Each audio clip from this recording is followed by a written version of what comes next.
Hello, Internet. My name is Samuel Huber from Inclusion Tube and my own personal YouTube page, and I'm here with the other co-founder of Inclusion Fest, Leah, and we are starting a new segment called Leah's Way. Hi, Leah. Hello. Thanks so much for having me. Why don't you tell the viewers a little bit about yourself, starting for how did you get involved in Inclusion Fest, and what do you do for a living? Sure.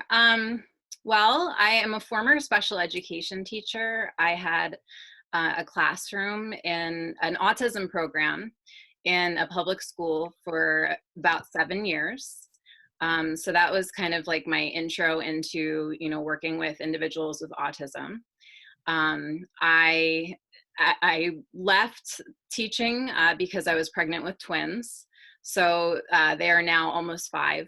So I've kind of been full-time mom for the past 4.5 years. But also in that time, Amy and I connected, and Inclusion Festival, the ideas surrounding that just started to come together and come to fruition. And so I've been working on that a lot the past few years. And I also am a yoga instructor. I teach yoga primarily to people with special needs, autism, other special needs. I really work with anybody. I love teaching. I used to teach a family yoga class for people with and without special needs, so that was really fun. I'm looking to get back to more of that as well. So kind of just taking, Inclusion Festival, the ideas surrounding it and how it kind of came to be is it's really a lot of shared passions between Amy and I. The yoga piece, the live music piece, um, the festivals. Festivals have always been a really, really important big part of my life. I love them very much. It's my favorite place to be. Very cool. So, what made you want to become a yoga teacher? And on top of that, what made you want to be a yoga teacher of special needs people? Because there's a lot of yoga teachers out there, but why choosing the special needs field to bring yoga to? Well, I actually did my yoga training when I was already teaching.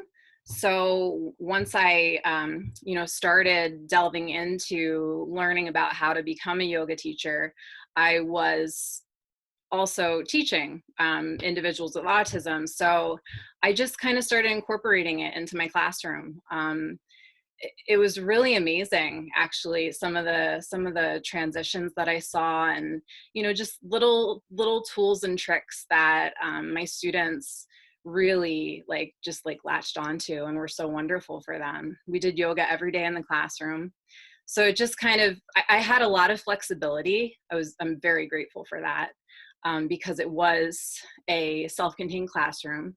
So I pretty much had free reign to do whatever I wanted. And I strongly felt that, having a daily yoga class was very important. I think that that would be wonderful for anybody to be able to participate in that. So, yeah, it just kind of fell into my lap, and I enjoyed it a lot. I learned a lot from my students from teaching in that way, and just kind of continued.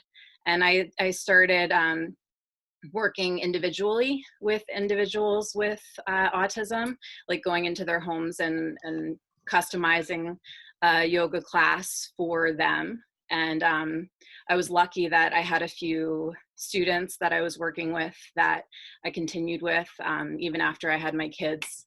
So that was like a nice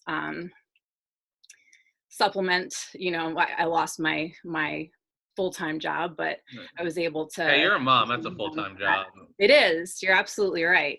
That's why I kind of quoted full-time job, but Right, right. So, how does a individual like on the autism spectrum benefit from something like yoga? many ways. I would say, let's see. One is body awareness. A lot of times, like the motor planning can be a little challenging, and everything that I'm saying, every individual is so unique. So, you know, it may not be exactly the same for somebody, but body awareness is definitely one. Just being being able to ground. So like that's a big thing that we focus on in yoga is like the awareness of the bottoms of your feet and your connection to the ground, or when you're sitting, having that awareness. So in addition to body awareness, I guess mindfulness would be kind of rolled into that. Um, so some of my students and some people with autism may go off into like we call it like TV talking, where they're kind of running through scripts of things that they've seen on TV, or something that they I don't know. A lot of times it is screen related, but so like being able to interrupt whatever that is and focus on the here and now and come back to focusing on the breathing. Um, Another big thing that I utilize when I'm teaching is affirmations. So for example, I am calm. So always coming back to those 3 words as often as you can is really helpful in helping anybody to ground into the present moment. Mm-hmm. Trying to think. So flexibility sometimes, is can be challenging. I know, organized sports are challenging in general for people with autism. Like team sports. So Mm-hmm. sometimes just it might be challenging to find some activity that they can do that they're going to receive the benefits of um, physical activity. So I think yoga in that way is really ideal Mm-hmm. because it's a personal practice. How can people with autism practice yoga while in this quarantine? Because they can't exactly go down to Leah's yoga studio and take a class. Is there any resources that you would like to share with our audience where they could practice yoga during this quarantine? Yeah, I know a lot of the local yoga studios are offering online classes. There's an abundance of resources on YouTube. Cosmic Kids Yoga is wonderful. It's a YouTube channel, and it's more geared for kids, but people, really anybody would get benefit from it and enjoy it. It's very playful in nature. Um, so that would be a fun resource. I just it was really fun. I just kind of felt inspired to put together a yoga jam with a musician named Corey J. Feldman. He's from a band called Cousin Earth that played the past 2 years at Inclusion Festival. He's been doing a lot of online stuff since the quarantine, where he'll play music for kids. So I reached out to him and said, hey, do you want to like try to put something together? And that's my favorite style of teaching is fusing it with live music. So that video is actually like up and available that people could access at any time on our Inclusion Zones Facebook group. So that would be another thing. The thing about again, I'm not trying to generalize, but some people with autism may really enjoy routine. So the same video every day might be a really good thing because, like they would be really getting used to that sequence of movements. And the more often that they practice the same sequence of movements, the more familiar they become with it and the better, more. They can become yoga masters themselves. Yeah, I mean, as someone who is on the spectrum, I think, and he is a human being, we're all looking for patterns, whether we're autistic or not. So I think that's a really good thing, and I think that's what a lot of people are looking for in this situation is getting back to some kind of routine. So I think yoga would be a great way to stay grounded in this time when everyone's afraid and uncertain. absolutely. And I've also read how yoga can boost immune systems in a very natural way, just get the blood pumping. Um, and I agree, like team sports were not easy for me, so yoga's a good like one player kind of sport. And also it's your own style too. So what moving forward, what are you doing for Inclusion Fest now? As we're preparing for the summer and hopefully having Inclusion Fest this year. Well, we kind of put things on hold, and we decided that we're going to closely monitor the situation and we decided that we're going to make a decision as far as how to proceed on May 1st. So that's our loose plan right now. We decided to shift our focus away from, booking artists and trying to get vendors on board with so much unknown.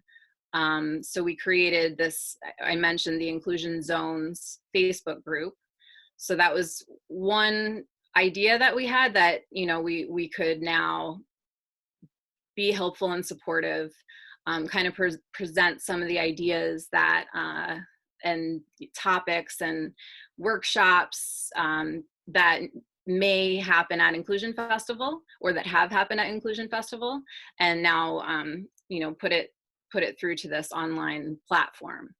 So it seems like, at least for now, this is the wave of the future. And so that's where we're at right now. We have a couple of ideas that we're going to expand on as well. One is we had started inclusion dining, and that had started in a few, I believe we were in 4 or 5 restaurants where we were having semi-regular inclusion dining events, which was a sensory-friendly dining experience. So obviously the restaurants, are closed. We're not having inclusion dining right now. But when they reopen, we intend to expand on that idea and offer inclusion training for restaurant workers, in which, it would be helping and supporting all restaurant workers in having a better understanding of how to accommodate people with unique abilities. I've been working in a restaurant for the past 2 years. So the idea kind of came through this experience. The owner of the restaurant that I work at, Adam, had seen something about another organization in Massachusetts doing something similar, and kind of just threw the idea out, and Amy and I took it and ran with it, and it's growing and expanding. So we're very grateful and excited about that. Very, very cool. So how can people get involved in Inclusion Fest? Um, People that have great workshops like myself, or other spiritual or professional or whatever people want to label themselves these days, uh, can get involved. Well, we have an online application on the website. So if you were interested in applying to participate at Inclusion Festival, which again, it's unknown right now what's going to happen this year, but even if you just wanted to apply and in hopes of it, working out for this year, possibly next year, at least we would have your information in our database. And if it's a great idea, we would love to feature you in inclusion zones. Each day of the week is associated with something different. So there's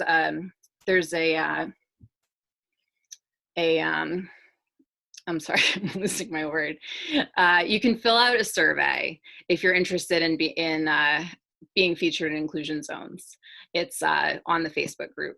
The link to it is, and you can kind of decide where you think you fit in the best. So at this point, I would say those are the 2 best ways that you could get involved. If you really like what we're doing and you want to be more involved or have an idea of how we can grow and expand what we're doing, it's not just the festival. We're really hoping to expand this inclusion movement, and still not completely sure what that looks like. It's constantly evolving, which is exciting. Very cool, Leah. All right, we're gonna end on a question that I try to ask all my interviewees. What does inclusion mean to you? Inclusion to me means that anybody is able to access and participate in anything and be able to be successful in that setting. So providing accommodations as necessary, providing modifications as necessary, creating a judgment-free zone, where people can go somewhere, like for example, like inclusion dining. A lot of these families don't feel comfortable bringing their kids out to eat. we've talked to a lot of them because of, all of those reasons and factors and all of the unknown. So creating a space where people feel comfortable and accepted and loved. Yeah, that's what inclusion means to me.